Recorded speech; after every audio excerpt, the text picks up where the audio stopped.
Bonsoir à tous. Bonsoir, est-ce que vous m'entendez bien? Ok. Ok, avant de commencer, on va prendre juste un temps pour remettre ces temps entre les mains de Dieu et que vraiment le Saint-Esprit soit au contrôle de ces temps ce soir. Père éternel, merci pour ta grâce, Seigneur. Merci parce que c'est encore un honneur, Seigneur, encore un privilège, Père, de pouvoir apporter ta parole. Seigneur, je te prie encore ce soir que nos cœurs soient disposés, que nos cœurs soient ouverts, Seigneur, à entendre, Seigneur, encore ton conseil, Seigneur, est-ce que tu attends de nous, Seigneur. Merci parce que, Seigneur, ce sujet, Seigneur, est inspiré, Seigneur, encore de ton Saint-Esprit, Seigneur. Nous ne voulons pas vivre une vie monotone, nous ne voulons pas vivre une vie, Seigneur, plate, Seigneur, avec toi, Seigneur, mais nous voulons, Seigneur, influencer notre monde. Nous voulons influencer, Seigneur, notre entourage. Seigneur, alors laisse, Seigneur, que ta parole, Seigneur, puisse pénétrer dans notre cœur ce soir, puisse pénétrer dans notre esprit, Seigneur, afin que nous puissions, Seigneur, être des agents du royaume impactants, Seigneur. Que tout ce que nous faisons, que tout ce que nous disons soit pour ta gloire, que tout ce que nous faisons, tout ce que nous disons, Seigneur, ait un impact pour changer le monde. Seigneur, merci, Père, parce qu'encore ce soir, tu vas nous parler. Seigneur, moins de nous, Seigneur, et plus de toi. Prends la place qui te revient encore, Jésus. Amen. Amen. Bonsoir à tous, j'espère que vous allez bien. Mais c'est une question que je n'ai pas à poser parce qu'on a vécu le même week-end. Donc, gloire à Dieu encore pour le week-end qu'on a vécu ce week-end. Et vraiment, je rends gloire à Dieu parce que chaque souffle nouveau est vraiment différent. Et c'est même pas un souffle qu'on se prend, c'est une rafale qu'on se prend à chaque fois on va l'appeler rafale nouvelle. Et c'est une rafale qu'on se prend. Et j'ai même pas envie de vous dire, est-ce que vous êtes redescendu de votre nuage parce que ne redescendez pas en fait. Juste continuez à être dessus et continuez à vous prendre des rafales parce qu'en fait on a besoin de vous parce que des rafales plus des rafales, ça fait des torrents et on veut en fait des tempêtes spirituelles dans notre ville. Amen. Amen. Et dans la continuité en fait de ce qu'on a pu entendre ce week-end, euh, le Saint-Esprit m'a inspiré ce sujet qui est vivre une vie d'influence. Et c'est vrai que souvent, quand on entend le mot influence, on rapporte ça, vous savez, dans la société et dans le monde d'aujourd'hui, on associe souvent ce mot influence à la jeunesse. Et parce que c'est basé sur Internet, sur les réseaux sociaux, il y a un nouveau métier aujourd'hui qui s'appelle les influenceurs et d'être influenceur. Et souvent, en fait, dans ce terme d'influenceur, dans ce nouveau métier d'influenceur, il y a le fait d'influencer une communauté, mais il y a aussi le fait de collaborer pour pouvoir vendre des produits. Et bien souvent, on associe en fait ce mot influenceur à une jeunesse. Et le Saint-Esprit m'a dit que si toi, tu ne te sens pas jeune, sache que tu es jeune depuis un peu plus longtemps que les autres. Donc le mot influenceur t'est aussi attaché parce que tu es un influenceur du royaume. Et et c'est vrai qu'aujourd'hui, dans le métier d'influenceur, bien souvent, on regarde à la personne qui fera le plus de vues, à la personne qui fera le plus de likes, à la personne qui aura la plus grande communauté, la plus grande notoriété. On regarde souvent les influenceurs avec qui ils collaborent aujourd'hui. Et puis, en fonction de la collaboration qu'il a aujourd'hui, on dit, ah, ça, c'est quelqu'un qui pèse aujourd'hui dans le monde de l'influence. Et on est aussi dans une société où l'influence passe beaucoup par la plateforme d'Internet, par Facebook, Instagram, Twitter, tout ce qu'on peut connaître. Et alors qu'Internet devient la plateforme principale du monde aujourd'hui dans le domaine de l'influence, nous, en tant qu'enfants de Dieu, il est important de se rappeler que notre plateforme pour influencer, c'est basé sur la parole de Dieu. Et souvent, vous savez, les influenceurs, ce qu'ils aiment faire, c'est qu'ils aiment broder plein de choses. On leur donne un sujet et en fait, ils brodent autour pour que ça ait une apparence jolie. Mais au final, quand on creuse le métier d'influenceur aujourd'hui, lorsque l'on creuse, et ben, au final, on se rend compte qu'il n'y a rien et que les gens collaborent et au final, ils ne connaissent même pas la personne avec qui ils collaborent, ils ne connaissent même pas ce qu'ils sont en train de vendre. Mais nous, aujourd'hui, notre influence est basée sur la parole de Dieu. Et dans ce sujet de vivre une vie d'influence, j'ai pris 3 points Si vraiment, ou des fois on se dit, ah, c'est pas pour moi parce que je suis pas ceci, je suis pas cela. Sache que dans le couloir dans lequel Dieu t'a placé, tu dois influencer et tu as un impact puissant dans le couloir dans lequel tu es. Là, j'ai vu Céline qui, souvent les jeudis soirs, est connectée dans son labo, même dans la cuisine, même si tu es dans ton laboratoire, peu importe où tu es, en fait, tu dois impacter l'entourage et la sphère dans laquelle tu es. Le premier point, je l'ai appelé pour influencer, deviens un exemple. Pour influencer, deviens un exemple. Et vous savez, il y a cette phrase qui est très populaire qu'on entend, fais ce que je dis, mais pas ce que je fais. Fais ce que je dis, mais pas ce que je fais. Et quand on creuse, souvent, c'est vrai que je vais prendre juste mon exemple. Des fois, je suis influencée par des personnes, des personnalités. Et souvent, en fait, on tombe après sur des articles où on se dit, mais attends, mais cette personne-là, elle me dit ça sur les réseaux sociaux, c'est pour ça que je fais partie de sa communauté. Et au final, on lit des articles où on se dit, mais elle fait tout le contraire. Et on vit dans un monde où c'est fais ce que je dis, mais pas ce que je fais. Et souvent, les gens disent, oui, ben, j'ai rencontré telle célébrité, mais en fait, ça n'a rien à voir avec ce qu'elle paraît sur la plateforme Internet, ça n'a rien à voir, je l'ai rencontrée, en fait, sur Internet, elle paraît tellement gentille, douce, et en fait, elle est exécrable dans la réalité alors que je l'ai suivie. Et ça, on voit qu'il y a un gap, qu'il y a un manque entre ce que nous entendons et ce que nous voyons. Et nous, en tant qu'enfants de Dieu, c'est là où nous faisons la différence. C'est la raison pour laquelle, en tant qu'enfants de Dieu, nos actes doivent avoir beaucoup plus de poids que nos paroles. Parce que le monde d'aujourd'hui, on le voit quand on va parler à une personne, les personnes nous écoutent. Et vous savez, des fois, vous vous entendez, vous dites, ouais, ok, mais au final, qu'est-ce que peut faire ton Dieu pour moi, en fait? Qu'est-ce qui peut se passer? Qu'est-ce que ton Dieu peut faire pour moi? Et en tant qu'enfant de Dieu, nos actes ont beaucoup plus de poids que nos paroles. Et on remarque souvent que lorsqu'on on va, par exemple, on est dans une entreprise, et que on va parler de Dieu à un collègue, eh bien, ce collègue, il nous regarde comme ça, il dit, ah, ok, d'accord, ok. On lui dit, je vais prier pour toi, merci, ok, amen, amen. Et au final, on se rend compte que ce collègue ne dit rien pendant des semaines, pendant des mois, jusqu'à ce que, quand par exemple, on fait le contraire de ce qu'on a pu dire, c'est là qu'il nous dit, ah, et en fait, alors que ce collègue n'a jamais rien dit pendant des mois, est-ce que ça vous est déjà arrivé? Qu'en fait, des gens restent silencieux, vous leur parlez de Dieu, les gens restent silencieux jusqu'à ce que, par exemple, vous ayez un moment de faiblesse, ou vous ayez un moment où, malheureusement, ce que vous faites est le contraire de ce que vous avez dit. Et c'est là que cette personne dit, ah, mais regarde, la dernière fois, tu m'as parlé de ton Dieu, tu m'as parlé de l'amour, tu m'as parlé de ceci, cela, mais tu n'es pas en train de faire le contraire là. Et c'est là que vous vous rendez compte que même si cette personne-là a été silencieuse pendant des semaines et des mois, finalement, vous aviez une influence et vous étiez un exemple pour cette personne-là. Parce que c'est au moment où elle vous reprend, entre guillemets, en disant, mais tu es en train de faire tout le contraire de ce que tu m'as dit la dernière fois. C'est là que vous vous rendez compte que finalement, ce que vous avez dit et vos actes ont une influence et un poids dans la vie de ces personnes qui vous regardent. Et c'est là où nous faisons toute la différence en tant qu'enfants de Dieu, en tant qu'enfants de Dieu. Comme nous l'avons vu ce week-end, c'est-à-dire que nous sommes tous en mission. Dieu nous a envoyés, nous partons tous en mission, et alors que nous avons une mission, nous avons plusieurs tâches à faire. Et dans ces tâches-là, le monde nous regarde parce que, vous savez, même si le monde ne dit rien, ils savent que vous êtes des agents du royaume qui êtes en mission. Et c'est pour cela que c'est important, où je fais le parallèle entre l'influence du monde aujourd'hui et l'influence en tant qu'enfant de Dieu. C'est-à-dire que l'influence du monde aujourd'hui est basée sur le paraître, alors que l'influence en tant qu'enfant de Dieu est basée sur l'authenticité. L'authenticité du cœur est basée sur les principes mêmes que nous prêchons, les principes mêmes que nous utilisons pour encourager les autres. Et c'est dessus qu'est basée notre influence en tant qu'enfant de Dieu. Notre influence est réelle et véritable, et les personnes qui nous écoutent sont disposées à nous écouter, les personnes qui nous regardent sont disposées à nous écouter attentivement seulement lorsque nous parlons et nous vivons avec authenticité.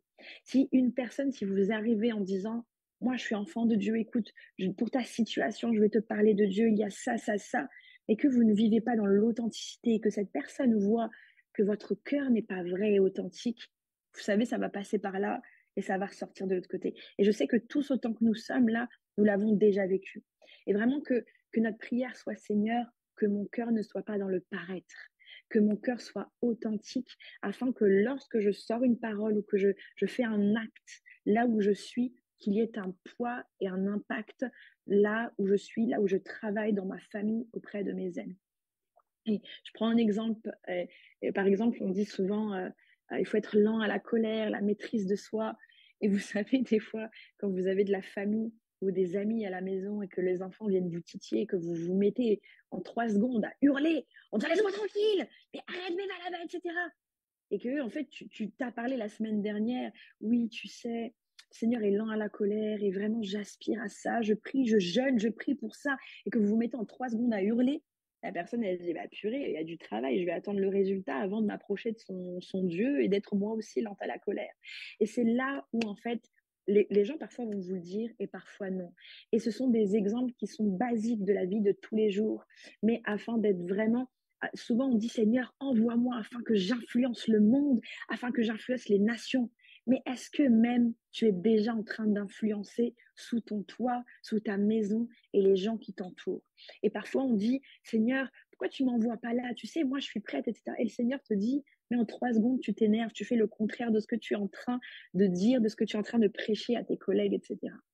Et j'aimerais prendre ce verset dans la Bible dans Proverbe 4, verset 23. Et Proverbe 4, verset 23 qui dit garde ton cœur plus que toute autre chose, car de lui viennent les sources de la vie. Et les sources de la vie, vous savez, ce sont des sources, c'est une source que le monde est à la recherche de ces sources, les sources de la vie. Et ce verset, il est fort parce que la Bible nous dit garde ton cœur plus que toute autre chose. Vous savez, ce week-end, on a entendu, oui, si tu demandes 10 milliards à Dieu, si tu demandes 1 milliard à Dieu, mais quand bien même tu les as, qu'est-ce qui est plus important? Garde ton cœur plus que toute autre chose, car c'est de lui que viennent les sources de la vie. C'est-à-dire que de ton cœur authentique devant Dieu, il y a des sources qui jaillissent de toi. En fait, tu es une source intarissable, qui ne s'arrête jamais. Et c'est-à-dire que si ton cœur est authentique, les gens de ce monde qui ont besoin de boire en toi, ils viendront vers toi parce qu'ils verront en toi Jésus. Ils verront en toi les sources de la vie. Et c'est de là que ce verset, il est vraiment important de garder son cœur authentique plus que toute autre chose.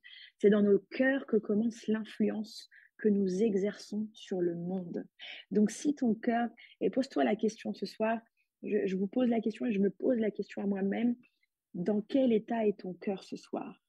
Parce que en fonction de l'état de ton cœur, tu verras de ce qui jaillit en fait de ton cœur. C'est dans nos cœurs que commence l'influence que nous exerçons sur le monde. Si notre cœur est pur, notre influence le sera également. Et le monde sera disposé à entendre ce que tu dis et à regarder ce que tu fais. Amen. Amen. Et ça m'emmène à ce deuxième point où j'ai appelé ce deuxième point Jésus, le plus grand influenceur de tous les temps. Et vous avez beau me dire, oui, mais tu sais, cette personne-là, elle est suivie par tant de millions de personnes, etc. Jésus est le plus grand influenceur de tous les temps. Et en faisant des recherches sur Internet, je me dis, Seigneur, c'est incroyable. Je regardais sur Internet, je lisais des articles et j'ai lu en fait que le trio de tête des personnages les plus influents de l'histoire, écoutez, je me suis dit, mais en fait, oui, c'est logique, mais je me dis, là, je suis vraiment hors cadre d'église, hors cadre. Le trio de tête des personnages les plus influents de l'histoire se compose en tout premier de Jésus, de Napoléon de Bonaparte et de Shakespeare. Et je me dis, ok Seigneur, ça c'est le trio de tête, c'est le podium. Et toi, tu es en première place. Tu es celui qui a marqué le monde. Et c'est-à-dire que sur la terre entière, on est d'accord et tous d'accord sur ce point-là, que tout le monde n'est pas un follower de Jésus aujourd'hui. Tout le monde n'a pas accepté Jésus dans son cœur. Mais si vous allez dans la rue aujourd'hui et si vous dites, est-ce que tu connais Jésus? Dites-moi, trouvez-moi quelqu'un qui vous dit non. Trouvez-moi quelqu'un qui vous dit non, je ne connais pas Jésus. Jésus est le nom le plus impactant et le plus répandu ici sur terre. Et je me dis, mais Seigneur, il y en a, ils font des pieds et des mains pour être connus, pour être reconnus, pour faire ceci, cela. Ils font des choses tellement visibles aux yeux du monde pour qu'on entende parler d'eux. Et toi, Seigneur, tu étais en sandales. Tu n'avais ni or ni argent sur toi. Tu n'avais pas de couronne. Tu étais fils du roi des rois. Et tu es venu et tu es celui qui a marqué l'histoire du monde. Tu es celui qui a le plus marqué l'histoire. Et c'est là où je me dis, c'est ça qui est incroyable. C'est que aujourd'hui, le monde ne veut pas suivre Jésus. Quand on regarde, le monde ne veut pas suivre Jésus, mais tout le monde connaît Jésus. Et si vous demandez aujourd'hui, OK, vous faites un micro-trottoir, vous savez, vous prenez un micro, vous allez dans la rue, oui, bonjour madame, est-ce que vous connaissez Jésus? Oui, oui, les gens vont regarder même un peu, mais tu me prends pour qui en fait pour ne pas connaître Jésus? Est-ce que vous connaissez Jésus? Oui, je connais Jésus. OK, est-ce que vous pouvez me dire, admettons cette personne-là ne croit pas, ne croit pas en Dieu, n'est pas chrétienne aujourd'hui, et vous lui dites, Jésus a-t-il impacté le monde positivement ou négativement? Cette personne, à 99%, je suis sûre, vous dira bah, positivement. Ah oui, pourquoi? Bah, selon l'histoire, et tout le monde connaît exactement la vie de Jésus. C'est-à-dire que on dit qu'il est le Fils de Dieu. Les gens vont répondre, on dit qu'il est le Fils de Dieu, qu'il est celui qui a donné sa vie pour nous, etc. Et tout le monde connaît Jésus aujourd'hui. Et c'est là où je me dis, Seigneur, les gens décident de ne pas te suivre, mais lorsque nous allons leur demander, ils te connaissent. Et si on leur demande si le nom de Jésus a eu un impact positif ou négatif sur le monde, ils répondront que ton impact a été positif. Jésus, par sa venue sur terre, nous a révélé par sa venue le plus grand trésor, c'est-à-dire Dieu, par sa venue sur terre. Donc il n'avait ni or ni argent, il était en sandales, il n'avait pas de couronne, et pourtant des foules le suivaient. Partout où il allait, les foules le suivaient, les foules l'écoutaient, les foules s'asseyaient, elles venaient en nombre, et pour entendre simplement le nom de Jésus. Vous savez, à l'église, on est le groupe de louanges, par exemple, où on est avec les instruments sonorisés, les enceintes, on a les micros, etc. Jésus n'avait pas de micro.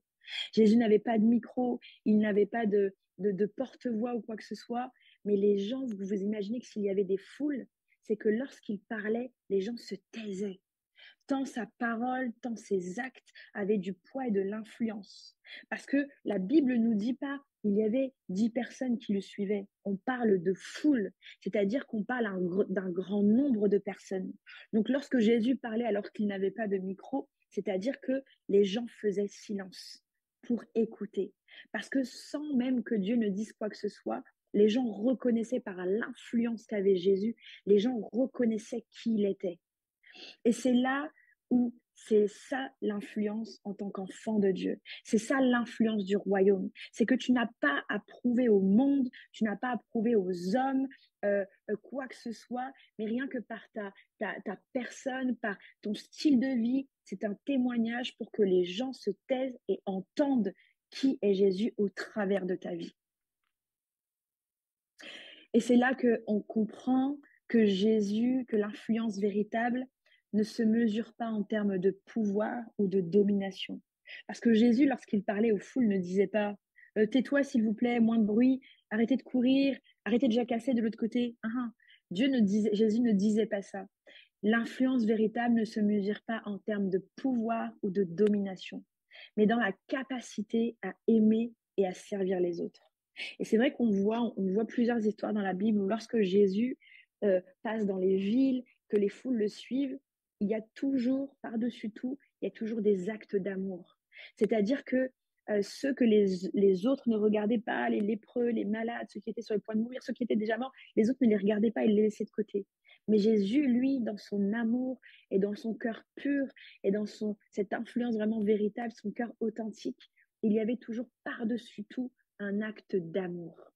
Et c'est là où l'influence véritable, c'est dans la capacité à aimer et à servir les autres. Si dans le monde d'aujourd'hui qui est en train de dire l'influence, c'est le pouvoir, l'influence, c'est de dominer, sache que l'influence du royaume, c'est tout le contraire. L'influence du royaume, c'est servir les autres. L'influence du royaume, c'est aimer les autres. C'est-à-dire aller complètement au contraire de ce que le monde est en train de te dire.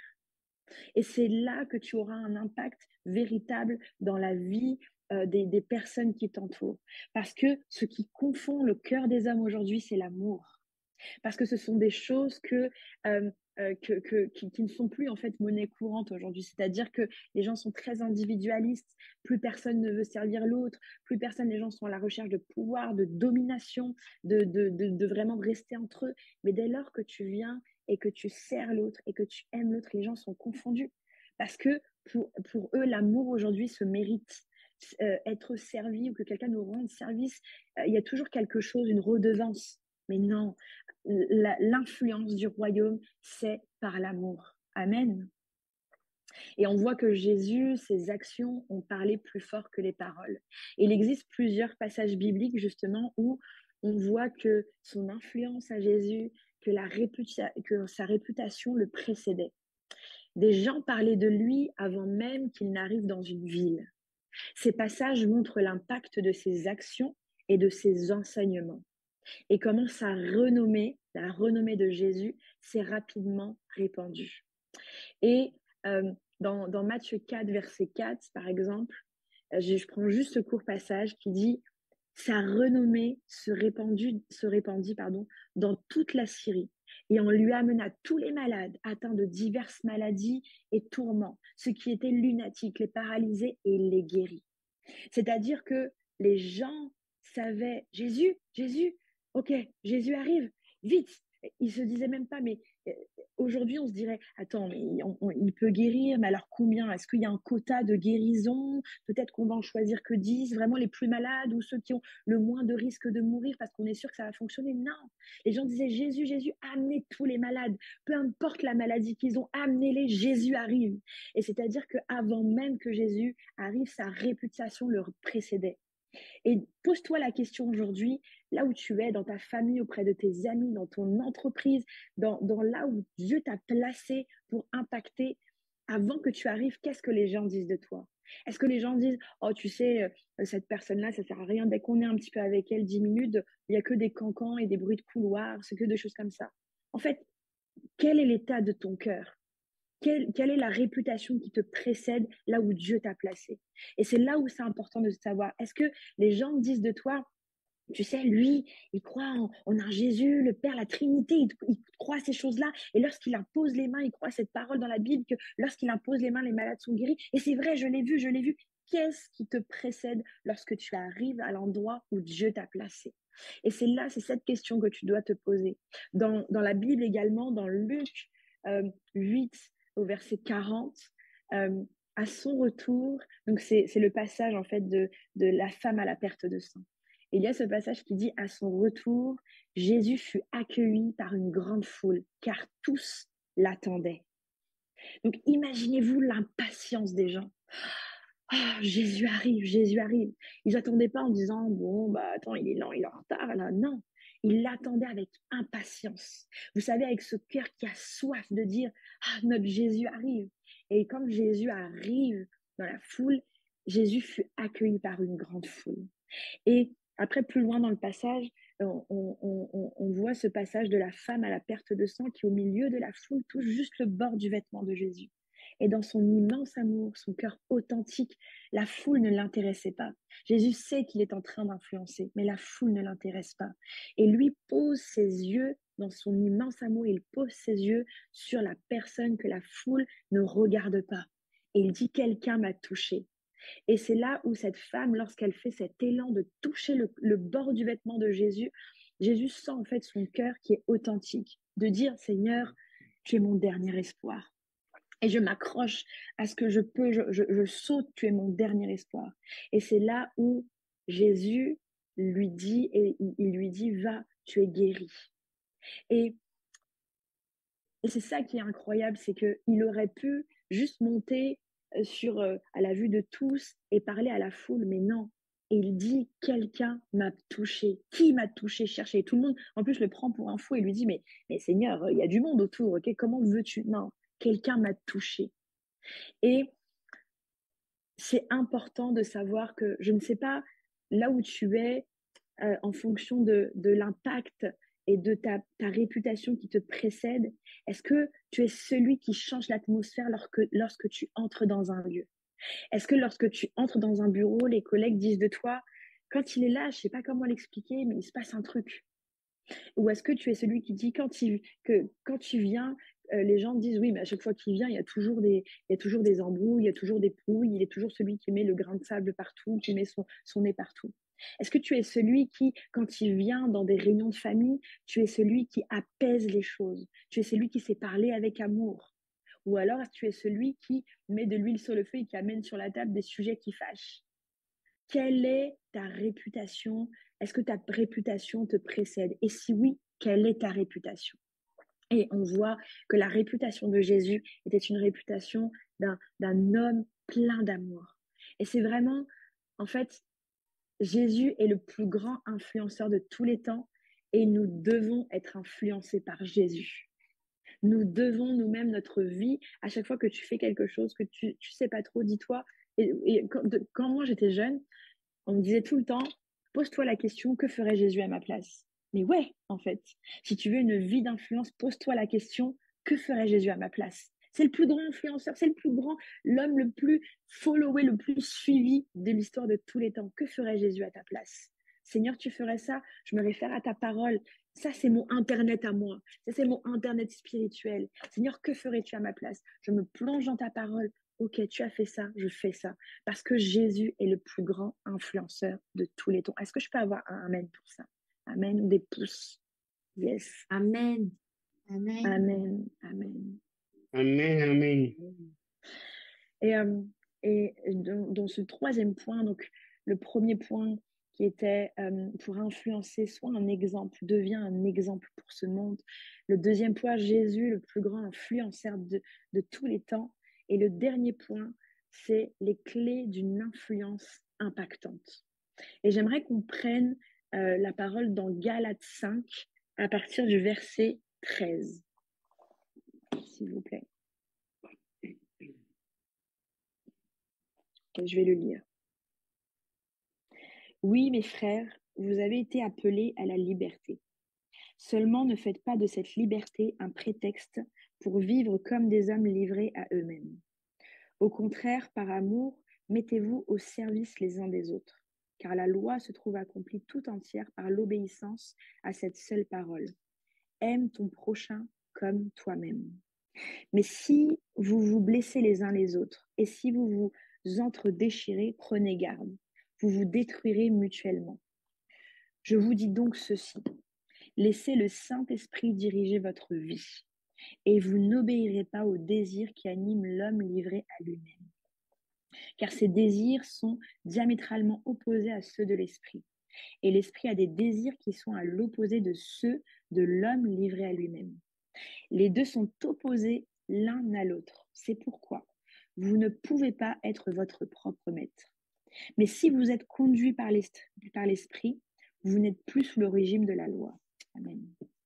Tout le monde voit bien ce qui procède de l'homme livré à lui-même, l'immoralité, les pratiques dégradantes et la débauche, l'adoration des idoles et la magie, les haines, les querelles, la jalousie, les excès de colère, les rivalités, les dissensions, les divisions, l'envie, l'ivrognerie, les orgies et autres choses de ce genre.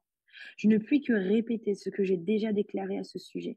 Ceux qui commettent de telles actions n'auront aucune part à l'héritage du royaume. Qui veut son héritage ici? Bon, je veux l'héritage double, la double faveur. Mais le fruit de l'esprit, c'est l'amour, la joie, la paix, la patience, l'amabilité, la bonté, la fidélité, la douceur, la maîtrise de soi. La loi ne condamne certes pas de telles choses. Or, ceux qui appartiennent à Jésus-Christ ont crucifié l'homme livré à lui-même, avec ses passions et ses désirs. Puisque l'esprit est la source de notre vie, laissons-le aussi diriger notre conduite. Ne soyons pas vaniteux et évitons de nous provoquer les uns les autres et de nous jalouser mutuellement. Et c'est là où ce passage, vous voyez, tout ce qu'il dit, c'est de l'homme livré à lui-même, l'immoralité, les jalousies, vaniteux, de nous provoquer les uns les autres. Ça, ce sont tout ce que produit l'influence du monde. Tout ce que vous regardez aujourd'hui, et vous pouvez voir sur la toile Internet, etc., c'est tout ce que finalement, ça produit chez l'homme.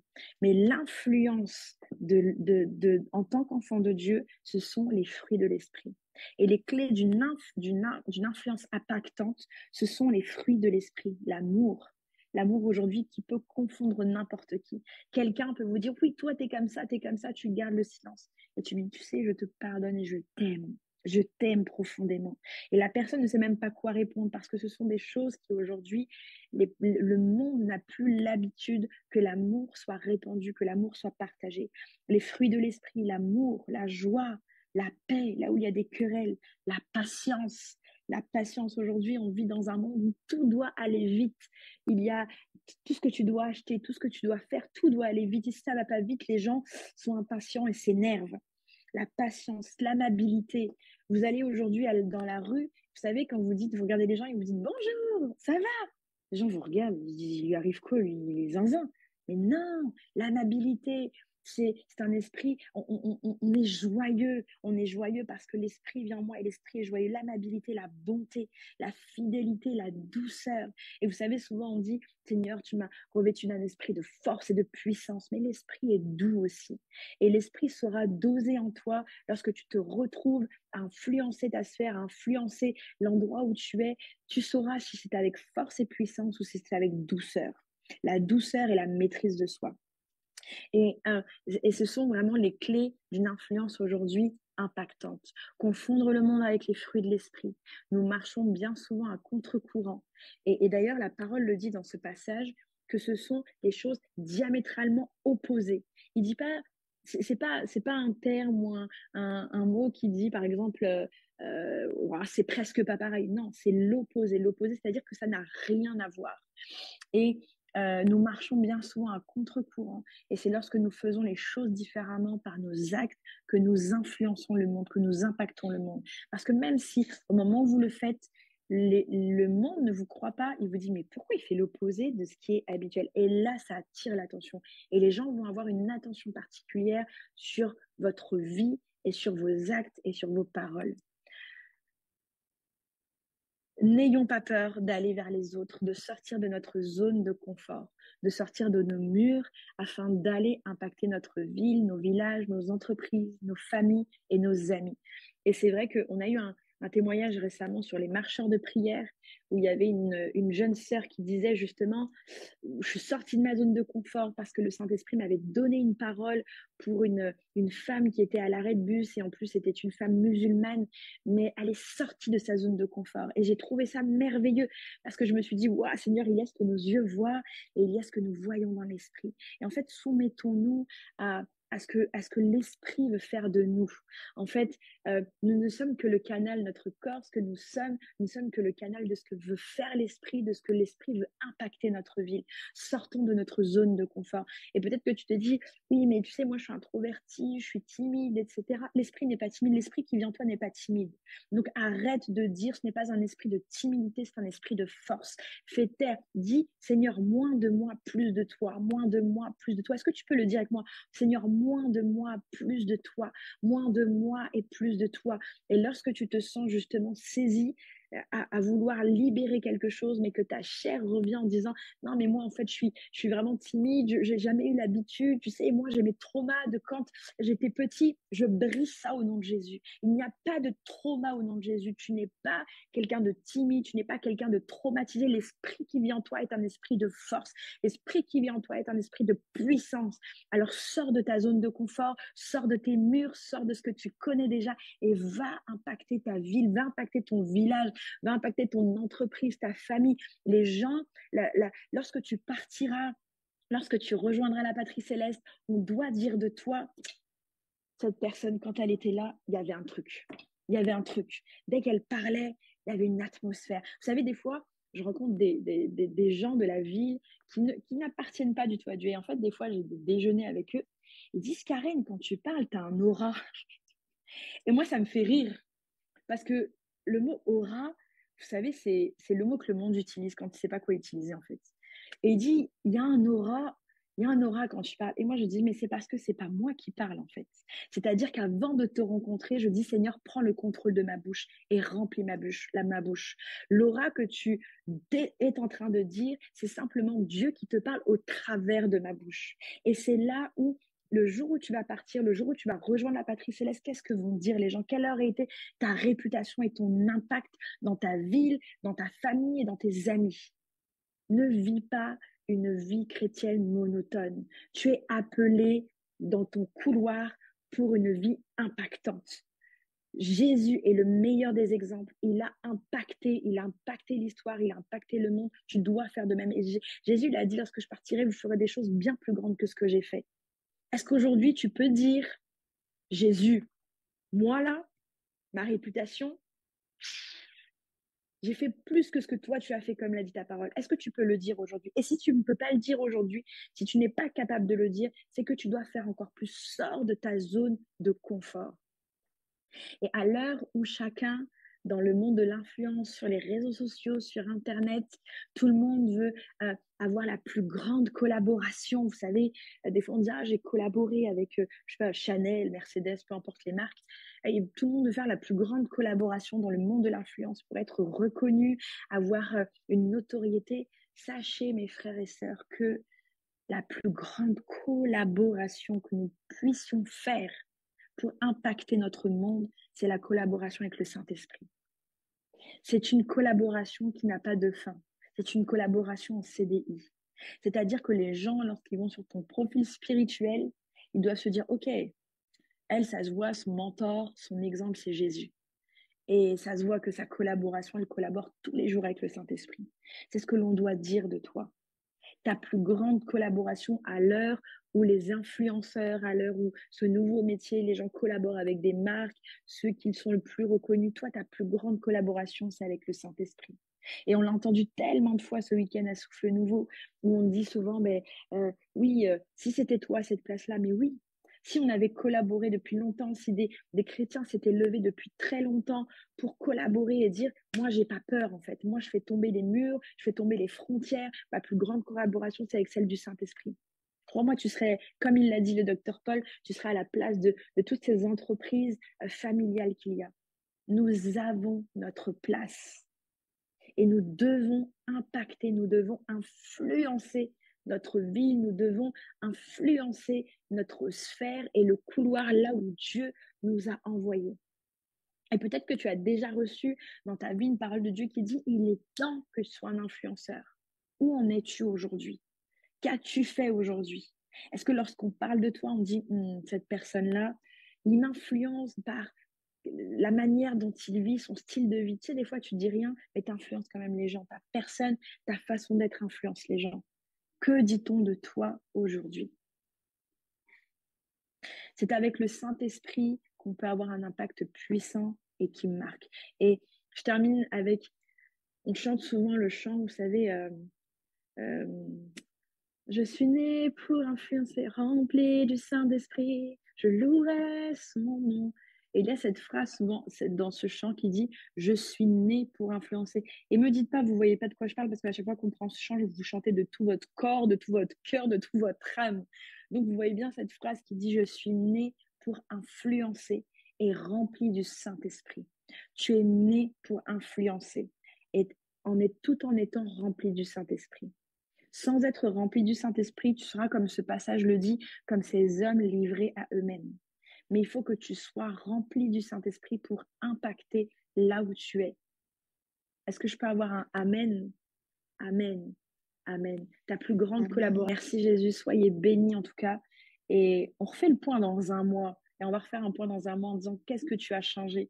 Qu'est-ce que ta présence, qu'est-ce que dans ta destinée, dans ce que Dieu t'a appelé, qu'est-ce que ça a changé?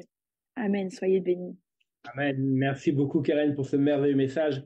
Moi, j'ai noté 3 clés qu'il nous a données. On doit impacter, influencer et collaborer avec le Seigneur. Amen. Laisser agir le Saint-Esprit dans notre vie. Waouh, merci beaucoup. Et c'est vrai que tu parlais du livre Que serais-je vu à ma place? C'est un excellent roman que je recommande. C'est un très vieux roman. Il est excellent. Merci encore, pasteur Karen, pour ces messages. Maintenant, je laisse la place au pasteur Franck pour les sujets de prière. Gloire à Dieu, Amen. Ça va, vous êtes en forme, vous êtes prêts? Alléluia. N'hésitez pas à liker, à partager la chaîne et à vous abonner. Soyez bénis.